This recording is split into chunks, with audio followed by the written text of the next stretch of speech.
Good morning, folks. Welcome back to another video. This is Don at Affordable Desert Living. And if you're new here, I'm a senior who chose to live in the southeast Arizona desert, building my own home and developing my 4 acres in a way that's affordable. And today's video is going to be all about how I cut the openings for 6 windows and 2 doors in this 16 by 40 cabin. So I had at my disposal 3 tools I could have used to cut out those window and door openings. My DeWalt circular saw. And I did watch a guy on YouTube that very nicely cut out his windows and door openings using a skill saw. And he actually did it really neatly and really well.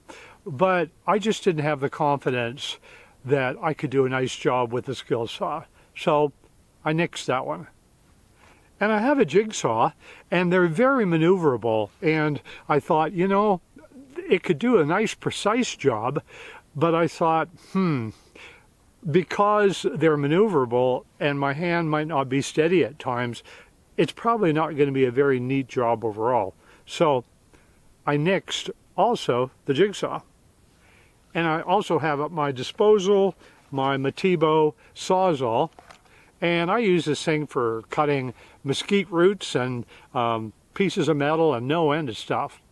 But what I've noticed is it wobbles a bit as you're using it, and I thought I'm going to butcher those really nice door and window frames if I use this. So, nix this one as well. So I'm kind of curious, honestly, folks, if you're a contractor or a builder or have had experience cutting out windows and doors out of OSB in your building, what did you use? Leave it in the comments below, and I'll definitely check it out. So in the end, I didn't choose any of these. So stay tuned and I'll show you what I chose. Okay, so first up what we're going to do is I want to know where the center of these 2 windows is going to be, because I'm not going to see from the outside when I'm cutting through the OSB where they are specifically. And so this is the 30-inch by 30-inch kitchen window. This is my really cool 4-foot by 6-foot living room window. So let's cut just a little X mark approximately in the center of each window so I know where I'm going to be cutting. Here we go.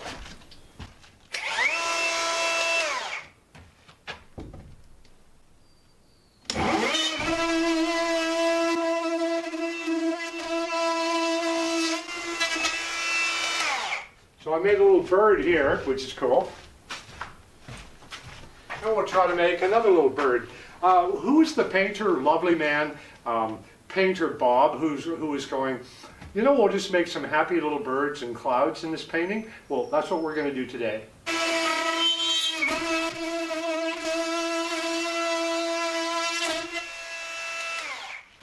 There, we kind of made a bit of a puppy here. But, you know, what can we say? Hey, we're getting an applause from Engineer Ed, who's supporting me here with this adventure. That should give me an idea where the center of the living room window is. Now the big question is, what bird species is this? Actually, it's not a good representation of any that I can think of. But anyway, now I know where the center of the kitchen window is.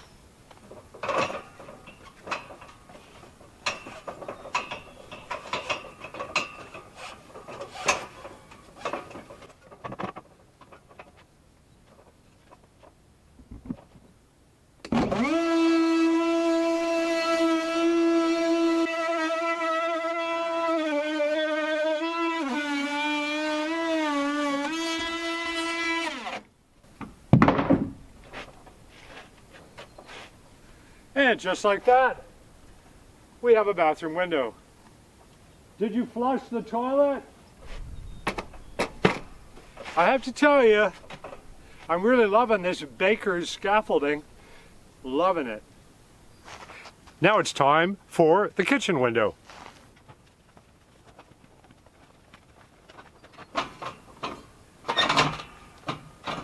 Nice. Thank you, Ed.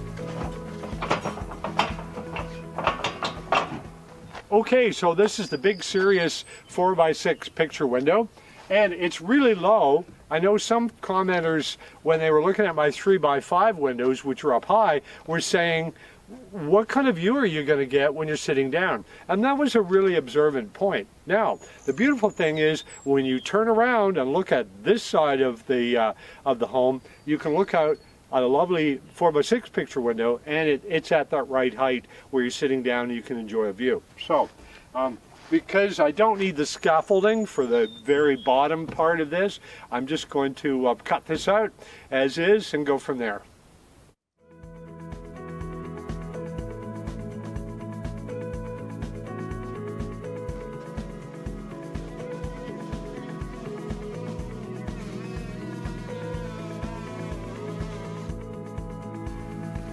Flashing light said, that tells we're me done. Our battery says.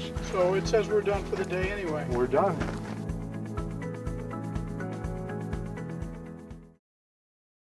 Okay, I've got 2 windows to do. The first one over here is a 4x6 picture window. Then over here, I've got a 4x5, or I should say a 5x4 bedroom window in the master bedroom. So let's get the router out, and I'm going to start by doing just the bottom sections of both of them, and then I'll drag the baker scaffolding over into place and do the top parts. I think that'll work okay. Wish me luck.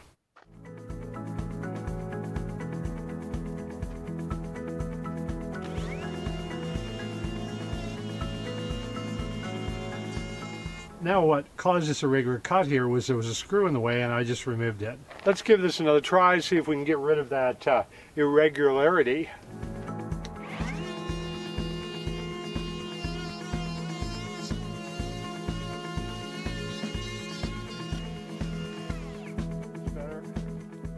So now we'll take our fantastic baker's scaffold, our gift from Engineer Ed, who supports me in so many ways. He's a neighbor of mine. Thank you, Ed. So in order to make it a little less rigorous to take it from here to here, they're pretty heavy, which is great. They're sturdy.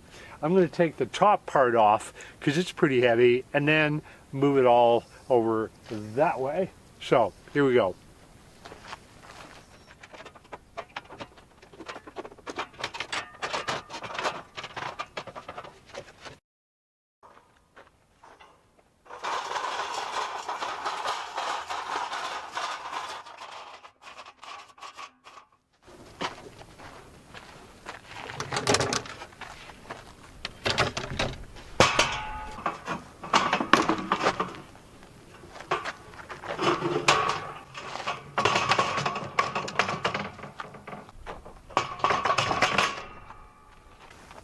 So then these really cool little spring-loaded mechanisms, you just push up and give it a turn and lock everything in place. And there's only 2 of them, this one and one over here.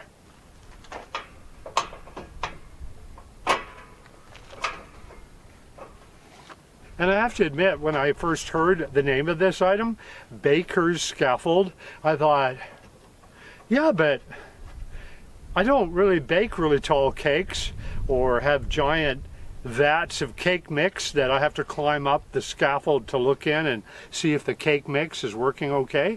I mean, that's not really helpful for me, so why would I need a baker's scaffold? But anyway, I'm glad I have one. So I've been told that OSB has lots of fun chemicals in it that if you get them in your lungs, maybe not the best, like small bits of dust and shavings. So I'll put on the old mask I used for years for a health scenario we had. All right, where's that operating room? Nurse, scalpel, tweezers, you ready? I'm ready.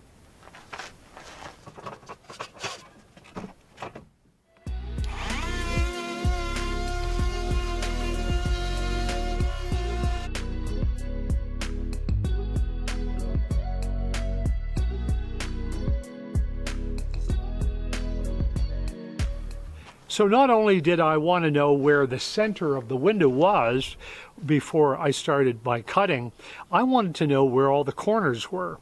To achieve that, I took and drilled a hole in every corner of the window and door, and so that allowed me to take the router, plunge it into that hole, and start routering in that method. And that was very, very helpful.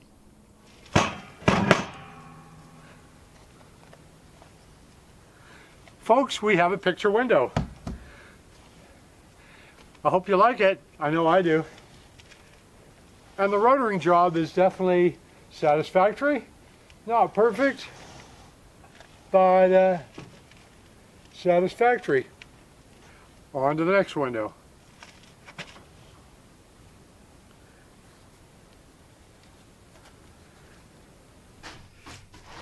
Well, as is common these days in monsoon season, we got a serious heavy shower last night, and again with no roof on, it's just getting my floor wet. And I'm so thankful that I used these sheets of Advantech 4x8 for subfloor, because essentially they're guaranteed to not be bothered by water for something like 300 days, I think.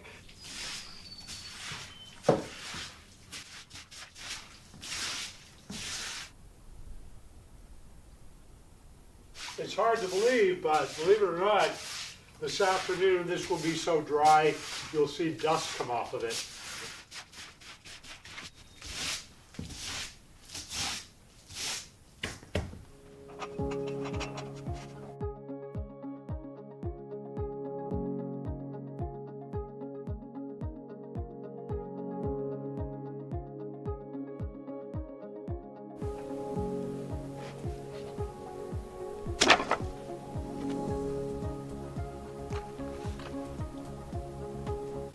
Oh, we having fun yet? Actually, we are.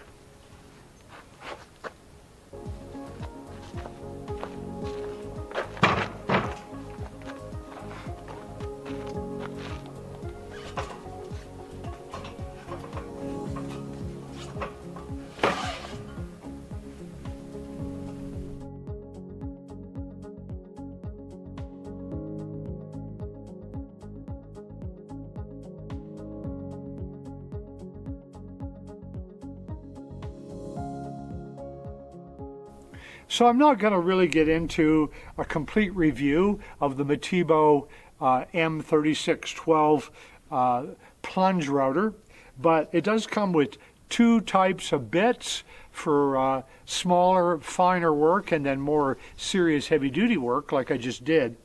And overall, I would have to rate it really highly. It's a good, solid router. It feels really well made. Metibo used to be Hitachi, by the way, and that company generally makes some pretty good products. So I was really happy with it. It wasn't cheap, but I really badly needed it. I also like the fact that this 18-volt lithium-ion battery is the very same one that I use for my Metibo Sawzall. If you want to learn more about this particular product, they're not sponsoring me in any way, but you can go on to YouTube, and some really professional types who do a lot of routering have evaluated this machine and will tell you all about it. So you might want to check that out. So lately I've been receiving a lot of really cool gifts, and so I think it's high time I said thank you to everyone. So first up, 50 feet of valuable wire that's going to allow me to fence in my property. And kind subscriber Marisa, some of you may remember her, that she sent me several rolls of wire actually before. She sent me another 2. So what that means is I'm going to be able to literally have enough wire to fence the whole front of my property, and I am so looking forward to doing that. But it might be a little while before I get to that, just because I'm so busy working on the home. When that settles down, then I should be able to start fencing the property. Marisa, so appreciate you and all your support over these years, and thank you so much for the great gift of 2 rolls of wire. Really appreciate it. So next up is a gift for my birds, and this is a great box of suet.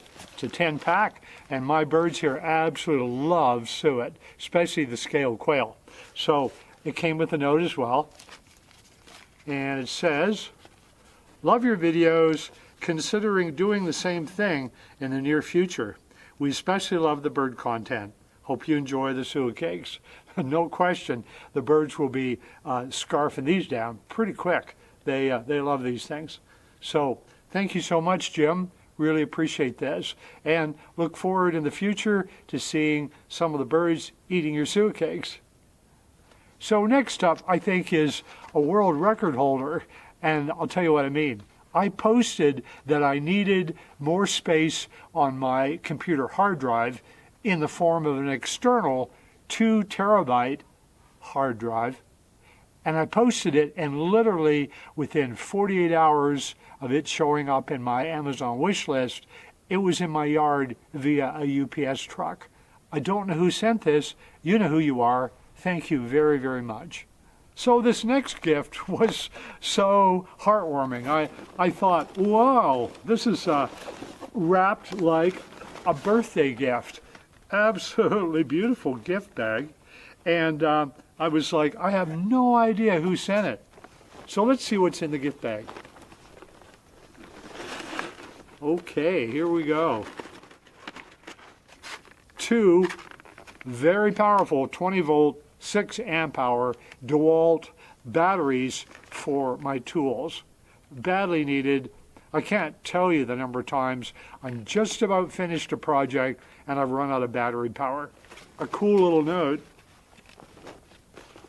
attached to the colorful gift bag. Let's see what it says. "Hi, Dawn.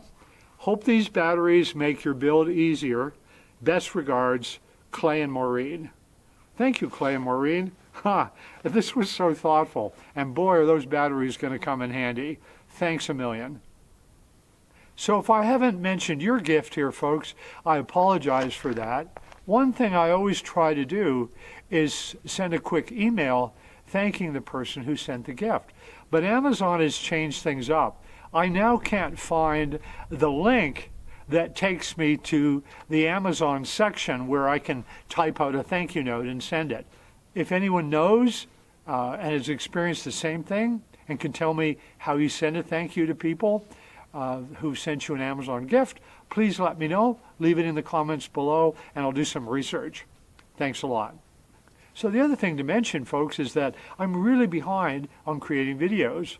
So, spoiler alert, I've got a lot more done on this big home than what you've seen so far. So stay tuned for future videos so you can get caught up on just what's really been going on here lately. And if you haven't subscribed, please subscribe. Hit the notification bell. That'll let you know when those next videos are posted. And I so appreciate you coming by today. And we'll see you on the next video.